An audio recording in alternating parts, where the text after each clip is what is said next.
All right, everyone, something kind of different, kind of interesting. This is the SAIC Falcon A mountain bike right here. It's a fat-tired full suspension e-bike that has a few tricks up its sleeve, and it's available right now for $2,700. So to get something under 3K full suspension is very intriguing, and this has a super cool trick up its sleeve, a couple trick up its sleeve. So hang on if you want to find out more.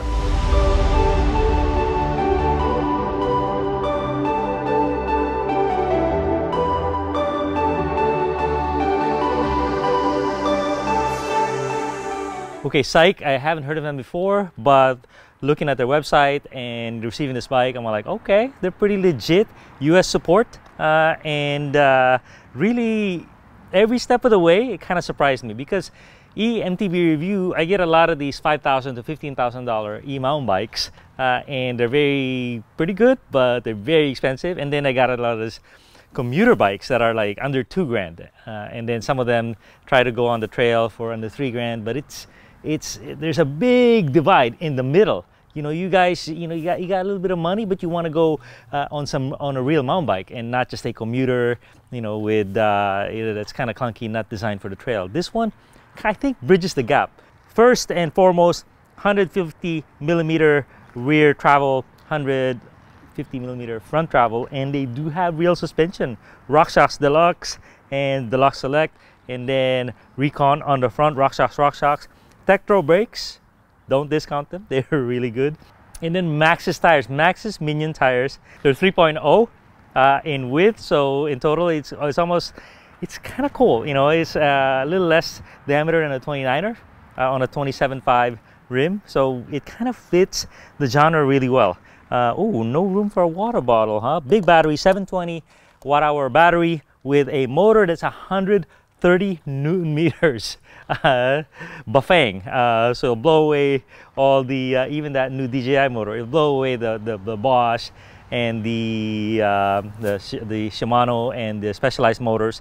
Very strong motor, 1,000 watts nominal, I believe, is what it's rated at, and pretty nice bars. Like I said, the geometry is cool. 64 head angle, and I think a 74.3 on the seat angle. Nice and comfy. So who is it for? I think that's the real story here. Is the hardcore mountain biker, the lifelong mountain biker, not quite there. The young dude who wants to do some jumps, wants do a lot of shell runs, not quite there. But everyone else, the older gentlemen, retired folks, oh man, this is you right here. Something comfortable. So before I take you on a test ride, I'll show you a couple of the tricks. One of them is this right here.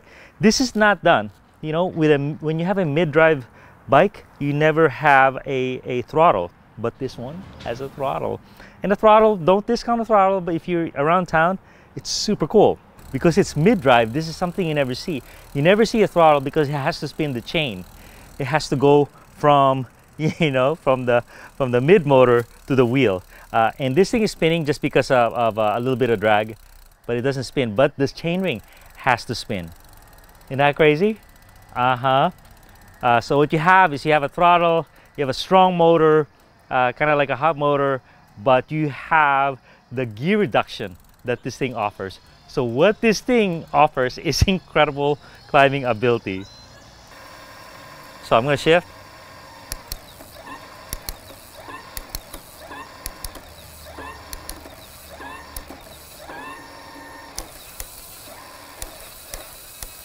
And then when you shift, it shuts off the motor momentarily. So it shifts.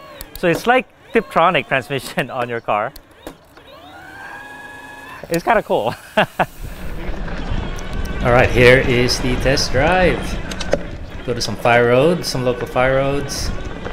And this thing has got power. Just taking it easy. Right here. So here. 5 levels of assist. Shift. And do throttle. And a lot of throttle e-bikes, you can't really climb pitches like this. It's like a 20% grade because there's no gear reduction. You can't use the derailleurs with your hub motor. But here, they work in conjunction with each other. So it's quite a unique proposition. I'm not sure if we'll see more of these in the future. Let me know in the comments if this is something crazy or something you've been looking for. So I got my drone here, just taking it easy. This is it. Nobody uses these fire roads, so it's very loose. My pressures are kind of high. Just taking it easy, just getting to know the bike, and yeah, it's pretty cool. Cool adventure vehicle. Let me tell you, I really need the dropper post. Not that it's needed necessarily, but as a rider, I got used to it. So I could not descend anything without the dropper. You'll see me fumble around in a little bit here. So super cool. The motor is fairly loud. Bafang. Bafang is interesting. Chinese company, not expensive, but they've been around, and legendary robustness and reliability. Much more reliable than some of the big brand motors. You know, they're just workhorses. So right here, super loose, and my saddle is super high, and I'm getting sketched out. Just don't know how to ride a high post anymore. So the brakes are nice, but the brake levers are huge. So they're like moto style levers or length. So gotta get used to them. So I did that trail pretty easy, and then this is my traditional test trail. This is a class 2 e-bike, by the way. So goes to 20 miles an hour, and it's got a throttle. If you go into the configuration, it is possible to get it to 28 miles an hour, but it climbs just as good. It'll probably beat your Levo or your Santa Cruz Heckler Bullet.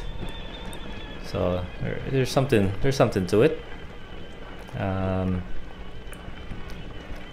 So yeah, it can climb well. Got a lot of torque. Didn't use any gear, and then I took the downhill. So earlier I was tentative, right? I'm just taking it easy. But then this thing is so comfortable and balanced. I just went as fast as I normally do in my enduro e-bikes. Full suspension, not fancy suspension, but it's got 4 bars, so it's right there. Boom, jump. It's comfortable and controlled. So good traction on this. Big 3.0 tires. So not bad. I think it'll hit the mark for quite a few people's budgets and preferences. You know, light trail riding, adventuring. Yeah, and then you can commute home, put it to a higher speed, and really cruise. You don't have to use the car. Thanks a ton. For 2,700 bucks. Pretty darn cool. You know, weaknesses. What are the weaknesses? I would say these brake levers are huge. Man, this thing really needs a dropper post. Look at how I have my saddle. No water bottle. It's interesting. Tubeless would have been nice, but I will convert this to tubeless, even though it is straighter valve. The issue is Presta. I'll probably take the kickstand off when you do some rail trails, but really kind of a bike that bridges the gap, and you know, it's got the real mountain bike components that you can upgrade. So it's right there. The other trick up its sleeve is it has a sibling. There's a Falcon B, Falcon A, there's a Falcon B, I think, but the Falcon X, I was like, whoa. This is 55 pounds, by the way. The Falcon X was like, wow, 160 Newton meters, the most powerful Bafang motor there is, and 960 watt-hour battery. For just for 300 bucks more. So you could, if you're a big guy or you want to travel long distances, you could be, you have an option in the Syke lineup. Also, look at their other bikes, you know, cargo bikes and whatnot. I'm kind of stoked now on the brand. Now that I received this, and I'm like, wow. For someone who's a true mountain biker, this thing really rides pretty darn cool. All right, thanks a ton, everybody.